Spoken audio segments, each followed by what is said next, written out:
Mark Gray, thanks ever so much for talking to the ProTube. You've just won the main event at the British Grand Prix on the GB9 Tour. It's your first win. Congratulations. Cheers, Imran Majid in the final. No easy opponent, really. No, he's not. He's my nemesis in pool. I think I've beaten him once in about 13 before then. Wow. And that included a 9-5 thrashing off him yesterday in the Pro Cup, so it's nice to get one over him for a change. Well, congratulations. 11-6 in the final? 11-6, yeah. 5-2 down, so that's a good result for me. Yeah, very good. So it's the end of the season. You're obviously in the Pro Division next year as well. Yeah. What else does the future hold for you? Well, hopefully I've got the Mosconi Cup. I've just come back from Viet in Holland, which is the cut-off point usually for the Mosconi, and European #1 always gets picked. And I've stayed 5 points ahead of Bruno Militari, so hopefully if the criteria stays as it stands, I'll be picked for that, which will be something good to look forward to. I'm off to Philippines next Friday for the World 10 Ball Championship. Got invited for that via my European ranking. Go over there with Daryl Peach from Manchester, and then fly straight from the Philippines to Amsterdam, where me and Daryl are representing England in the World Team Cup of Pool. And then I'm back home for 2 days, and then I'll fly out to Switzerland for the next Euro Tour event. Wow, it is a busy travelling thing, isn't it? Yeah. You've only recently gone on the Euro Tour, really, relatively speaking, and there is a lot of travel in. There is a lot of travel. You've mentioned it before, haven't you? I've only been playing on the Euro Tour for sort of a year and a half, but it's sort of put my name on the pool scene a little bit, if you like, and it's gone really well. I've been ranked #1 since December. And via it, I've been able to play in the World Pool Masters in Vegas. I've been able to play in the World 8 Ball Championships in Fujairah near Dubai. And now, obviously, with the Philippines, which I've never been to before, coming up this Friday. So it's all a great adventure, really. It's not confirmed yet, but if you do go into the emotional bloodbath that can be the Mosconi Cup, how do you think you'll handle the pressure, the crowds? I think usually I thrive on the pressure. I'm not one of these players that sort of folds. I usually, if the winning line's there, I can usually run to it, not a problem. So obviously I've never felt pressure like that before. Obviously I come from a snooker background, and probably the nearest I had to that is playing Jimmy White live on Sky Sports back in 1998 in front of 1,000 people. So, but I've heard this is a different sort of pressure. So, but I'm looking forward to it. I'm relishing it. It's certainly something that won't frighten me.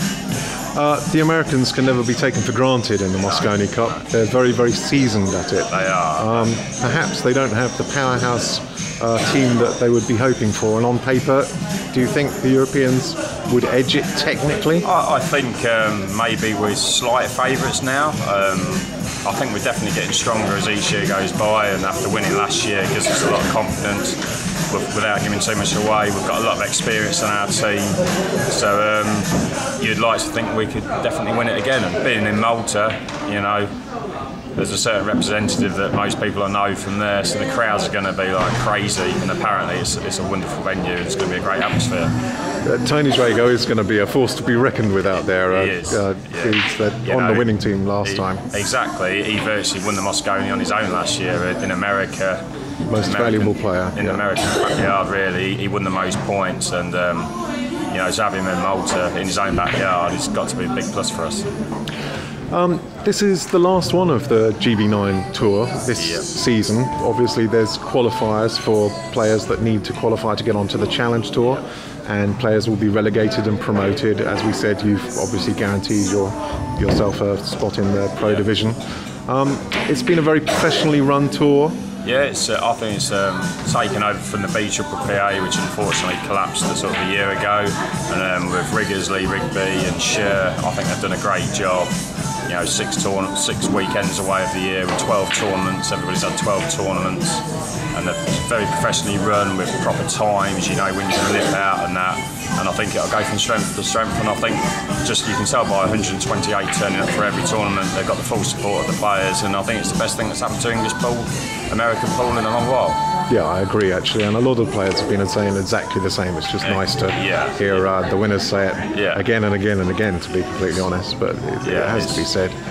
terrific job. We had a whip round for them as well, didn't we? We did, yeah. I think we raised a few quid for them. So they thoroughly deserved it was too. Some rather unusual prizes. A space pen for Rickers, which will write upside down. What a lucky chap. Yeah.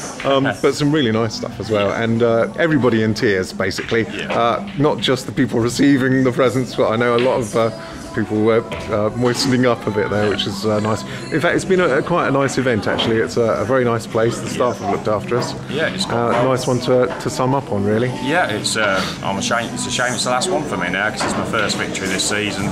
I'm usually one of the winners, but the standard this year now in the English circuit's getting so tough. Like 1 or 12 or 14 players are capable of winning the Pro Cup, the main event. So it's very tough. But obviously, with being the last one, I'm well happy to win and beat Imran for a change. There's been a lot of talk of a lot of new players joining next year. You know, the tours run so professionally and everybody's talking about it so well. It could swell the coffers, and the whole level of talent could sort of take a jump. Yeah, and, I hope not. It's getting so hard now. But yeah, obviously it's good for the game. Obviously we still are a little bit behind some of the European nations and the Philippines and the Americans and that. So the more players we have and the better players we have, it can only help us for when we go overseas and pit our wits against the best, really. Well, Mark Gray, thanks so much for talking to the Pro Tube. Very good luck with the Moscone Cup selection. Fingers crossed for you for that. Yeah, fingers crossed for Euro Tours, World 10 Ball Championships, and everything. All the best for the future. World Team Cup of Pool. For the World Team Cup of Pool, which we'll be watching on TV shortly. Yeah. Thanks ever so much once again, Mark Gray, and Dave. congratulations. Cheers, Dave. Thanks very much.